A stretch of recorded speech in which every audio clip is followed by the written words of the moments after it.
Bonjour à tous, on se retrouve pour la vidéo règle de main basse sur le Yu-Kun-Kun. Donc main basse sur le Yu-Kun-Kun est un jeu qui peut se jouer de 2 à 8 joueurs et il faut compter environ 10 minutes par joueur. Paris, 1860. Le Louvre a fait l'acquisition du plus gros diamant du monde, le Yu-Kun-Kun.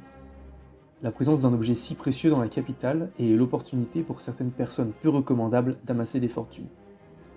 Dans Main basse sur le Yu-Kun-Kun, les joueurs incarnent ces personnages aux diverses ambitions. Bien que chaque personnage ait une mission lui tenant à cœur, les joueurs peuvent orienter leur style de jeu comme ils le souhaitent. Pour préparer le jeu, il faut d'abord commencer par trier les cartes. Donc comme on peut le voir ici, en fait, il y a un numéro avec un plus à côté en bas de chaque carte, donc un 2+, 3+, 4+, jusqu'à 8+. Et donc pour jouer à 2 joueurs, il faut garder toutes les cartes avec 2+, et si on veut jouer à 3 joueurs, eh bien on garde toutes les cartes avec un 2+, et un 3+. Donc le premier travail, c'est de trier ça, donc on va d'une partie à l'autre, de toute façon, on s'arrange pour trier, et ce sera arrangé pour la prochaine partie. Ensuite, la prochaine étape, c'est donc de trier par bâtiment les cartes. Donc là, je vais faire une partie en 2 joueurs. Donc là, j'ai déjà trié mes cartes. Donc je vais avoir 8 cartes bleues, 8 cartes vertes, 8 cartes roses, 8 cartes jaunes et 8 cartes blanches. Donc le bleu, c'est le commissariat, le rose, c'est le musée. Le jaune, le orange jaune, c'est la banque. Le blanc, c'est l'hôpital. Et enfin le vert, c'est la planque des voleurs. Donc là, il n'y a pas le plateau de jeu. En revanche, il sera dans la version définitive. Donc l'ordre est symbolique, mais dans l'idée, le mieux c'est toujours de garder le même pour savoir se repérer d'une partie à l'autre. Ensuite, on saisit les personnages. Là, on est sur une partie à 2 joueurs, donc l'idée c'est de retirer un policier et un voleur pour pas que les 2 personnes aient le même personnage. Et ensuite, donc on mélange et puis on se distribue un personnage chacun. Chaque joueur prend connaissance de son personnage et il devra jouer pour cette mission afin de gagner un maximum de points. Ensuite, on mélange les différentes piles de cartes. Et on les place face visible sur le terrain de jeu. On retire le Yu-Kun-Kun du musée avant de mélanger, car il sera réassimilé après. Donc on mélange, et ensuite on retourne la première carte de chaque pile afin de constituer le marché noir. Une fois ce marché noir constitué, chaque joueur pioche la première carte de chaque pile, enfin de chaque bâtiment du coup, afin de se constituer sa main de départ.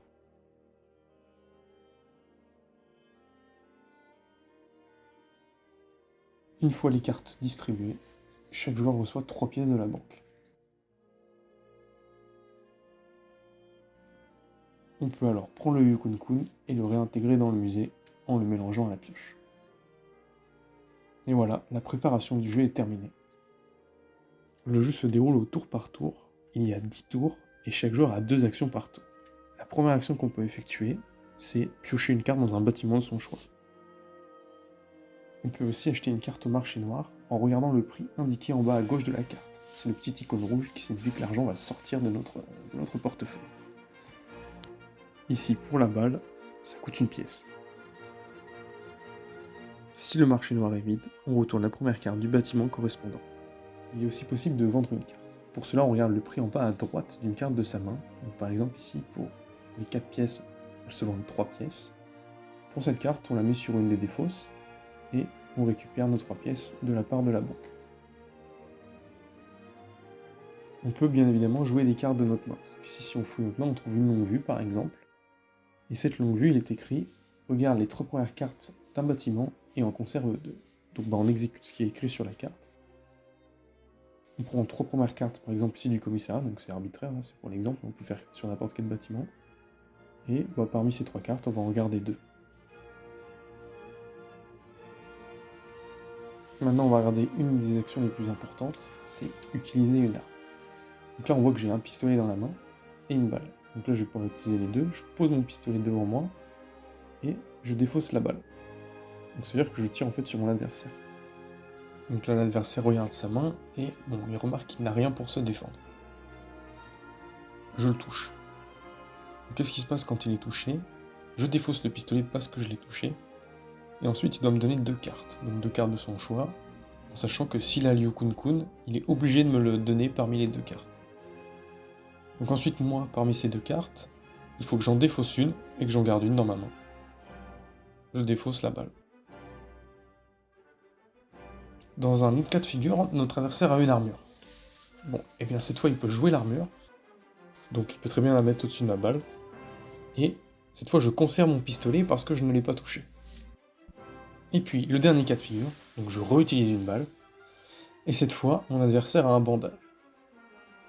Ce bandage, il le joue, mais cette fois il est considéré comme touché. Donc je défausse mon pistolet.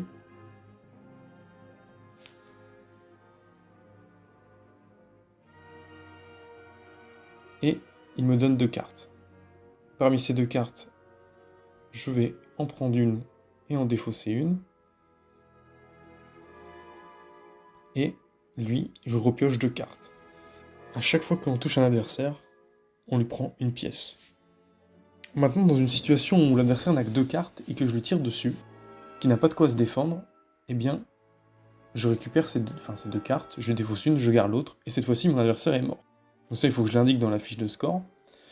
Et maintenant, mon adversaire, à son prochain tour, il va repiocher une carte de chaque pioche, et il passera son tour. Il se refait sa main, mais il a perdu un tour.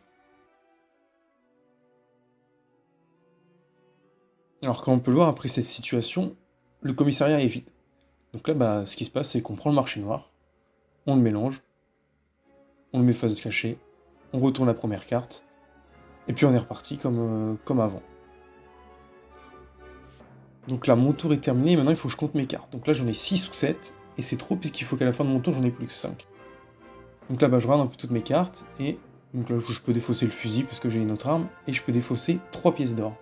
Et alors, l'intérêt des pièces, c'est quand on les défausse, typiquement de cette manière, ou quand c'est quand on la défausse en tirant sur un adversaire, puisqu'il nous l'a donné, eh bien je récupère les pièces qui sont indiquées sur la carte. Donc ici, 3 pièces, je récupère 3 pièces.